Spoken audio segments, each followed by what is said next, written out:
Hello guys, வணக்கம். This is Anbuseelan. இன்னைக்கு நம்ம என்ன பார்க்க போகிறோம் அப்படின்னா, ஸ்டாக் மார்க்கெட்டில் நீங்கள் கண்ட்ரோல் பண்ணக்கூடிய எமோஷ்னலாக 5 விஷயங்கள் என்னென்ன அப்படிங்கிறது தான் என்டையராக அந்த வீடியோவில் பார்க்க போகிறோம். பிகினராக இருக்கிறீங்க அப்படின்னா ஸ்கிப் பண்ணாமல் எண்டு வரைக்கும் இந்த வீடியோவை பாருங்கள்.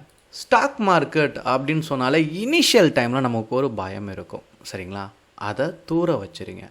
என்ன பண்ணுங்க அப்படின்னா, நீங்கள் ஒரு கம்பெனியில் ஜாயின் பண்ணியிருக்கிறீங்க. இன்றைக்கி அந்த கம்பெனியில் உங்களுக்கு ஒரு 5 இயர்ஸ் எக்ஸ்பீரியன்ஸ் ஆயிரும், சரிங்களா? ஆனால் நீங்கள் ஃபர்ஸ்ட் 3 months ஒர்க் பண்ண அந்த எக்ஸ்பீரியன்ஸை இப்போ நீங்கள் நினச்சி பார்த்தாலும் சில விஷயங்கள் நம்ம மிஸ்டேக்காக பண்ணியிருப்போம். அது ரொம்ப பிளெண்டியாக தெரியும். அதை நினச்சி நமக்கு சின்ன லெவலில் ஒரு ஸ்மைல் வந்துகிட்டே இருக்கும் அதை நினச்சி பார்க்கும்போது, சரிங்களா? அதே மாதிரி தான் ஸ்டாக் மார்க்கெட்டில் இனிஷியல் டைமில் நீங்கள் எடுத்த இடத்துல இருந்து ஒரு ஃபெயிலியர் கொடுக்கும், சரிங்களா? நம்ம எக்ஸிட் ஆயிடுவோம். ஆனால் நீங்கள் எக்ஸிட் ஆன பிறகு ப்ராஃபிட் கொடுக்கும். அதை நீங்கள் கண்டுபிடிக்கும் போது, ஆகா நான் இப்படிலாம் இனிஷியல் டைமில் பண்ணியிருக்கேனே அப்படின்னு தோணும். அதனால் 5 விஷயம் ரொம்ப முக்கியமான விஷயம். அதில் முதலாவது விஷயம் என்ன அவ்வளோனா, develop and stick to the trading plan. உங்களுக்குன்னு ஒரு 5 ரூல்ஸ் இருக்கணும், சரிங்களா?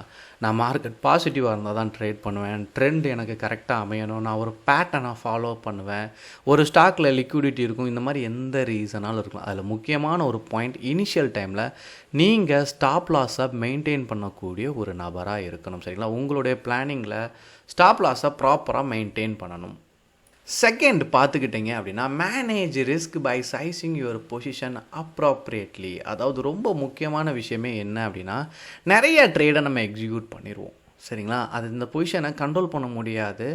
நான் ஒருத்தரை ஃபேஸ் பண்ணியிருக்கேன். அவங்க என்கிட்ட சொல்லும்போது, சார் நான் ஒரு நாளைக்கு 100 ட்ரேட்ஸ் எடுப்பேன் அப்படின்னு சொல்லும்போது எனக்கே டவுட் இருந்துச்சு. 100 ட்ரேட்ஸ்லாம் சாத்தியமே இல்லை அப்படின்னா, ரியலாகவே என்னென்னா சின்ன சின்ன ஸ்கேல்பிங்காக பண்ணிகிட்டே இருக்கிறாங்க, சரிங்களா?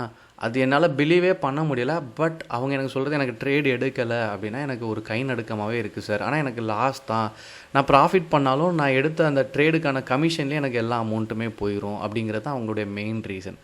அதனால தான் மேனேஜ் ரிஸ்க் மேனேஜ்மெண்ட் தெரியணும்.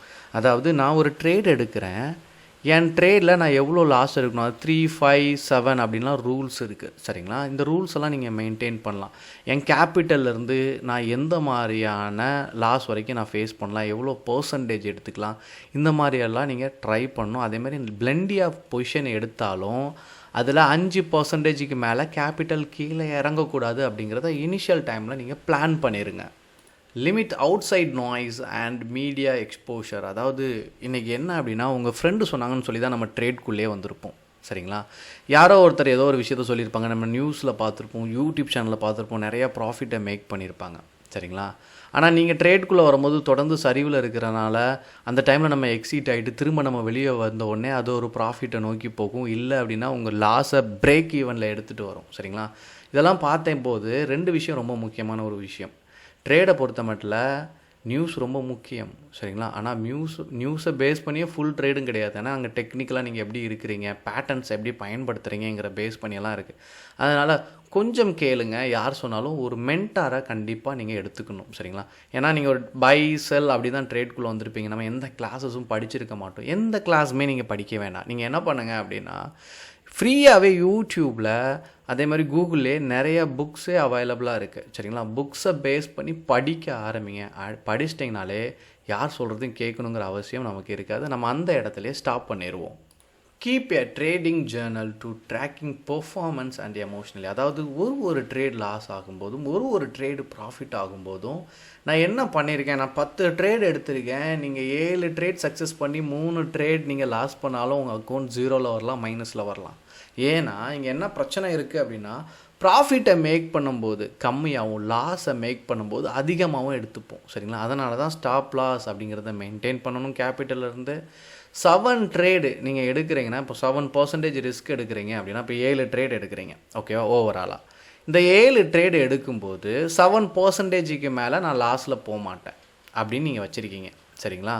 அதே மாதிரி எனக்கு ப்ராஃபிட் வந்தால் நான் என்ன பண்ணுவேன், 10%, 15% எய்ம் பண்ணுவேன். அப்படின்னா 7 ட்ரேடில் நீங்கள் எடுத்து பார்த்தீங்கன்னா உங்களுக்கு ஒரு ரியாலிட்டி தெரியும், சரிங்களா? அதே மாதிரி 1% 7 ட்ரேட் எடுங்க, 1% என்ன பண்ணுங்கள், லாஸ். நீங்கள் உங்கள் கேபிட்டலில் லாஸ் வந்தால் 1% தான் வரணும்னு சொல்லுங்கள். ப்ராஃபிட் வந்தால் 7% வரணும். நீங்கள் 7 ட்ரேட் எடுத்து ஒரு ட்ரேட் நீங்கள் சக்ஸஸ் பண்ணாலும் உங்களுடைய அக்கௌண்ட் பிரேக் ஈவனில் வரும். ஸோ இந்த மாதிரியான விஷயங்கள் எல்லாம் நீங்கள் நோட் பண்ணி படிக்கும்போது தான் அந்த புரிதலுக்குள்ளே வரும். அதனால் அதையும் மெயின்டைன் பண்ணிடணும். கடைசியான விஷயம் என்ன அப்படின்னா, ட்ரேடில் சண்டை போடக்கூடாது. நான் எப்போதுமே சொல்லக்கூடிய விஷயம் இதுதான். நீங்கள் எப்போ ஃபெயிலியர் ஆனாலும் வெயிட் பண்ணுங்கள், பேஷண்ட்டாக காத்துருங்க. உங்களுடைய ஸ்டாப் லாஸ் ஹிட் பண்ணிச்சு அப்படின்னா 7 days 10 days 2 weeks 1 month அப்படிங்கிற பிரேக் எடுத்துக்கங்க. அதை பற்றி லிசன் பண்ணுங்கள். ரிவெஞ்ச் எடுக்கிறேன். ரிவெஞ்ச் அப்படின்னா என் லாஸ் ஆயிருச்சு, நான் இந்த நேரம் என்ன பண்ண போகிறேன் அப்படின்னா இன்னொரு ட்ரேட் எடுக்க போகிறேன்னு மூளை சொல்லிகிட்டே இருக்கும், நம்ம செஞ்சுட்டே இருப்போம். ஓகேவா? அது நம்மளை என்ன பண்ணணும்னா கொஞ்சம் கொஞ்சமாக நம்மகிட்ட இருக்கக்கூடிய கேபிட்டலை அப்படியே கொண்டு வந்துடும். அதனால தான் ரிஸ்க் மேனேஜ்மெண்ட்டில் கேபிட்டல் அப்படிங்கிறது ரொம்ப முக்கியமான விஷயம். நீங்கள் ஸ்டாக் மார்க்கெட்டை பொறுத்த மட்டும் மித்த பிஸ்னஸ் எல்லாம் உழைப்பை போட்டுடலாம். ஆனால் stock market based on money இருந்தால் தான், உங்கள் இன்வெஸ்ட்மெண்ட் இருந்தால் தான் இதில் சக்சீடே பண்ண முடியும். அதை காப்பாற்றுறதுல எஃபர்ட் போடுங்க. ஓகேவா? பேஷண்ட்டாக இருங்க. எப்போதுமே இந்த 5 விஷயமும் ரொம்ப முக்கியமான விஷயம். என்ன டவுட் இருந்தாலும் கமெண்ட் பண்ண மறந்துடாதீங்க. Thank you guys. பாய்.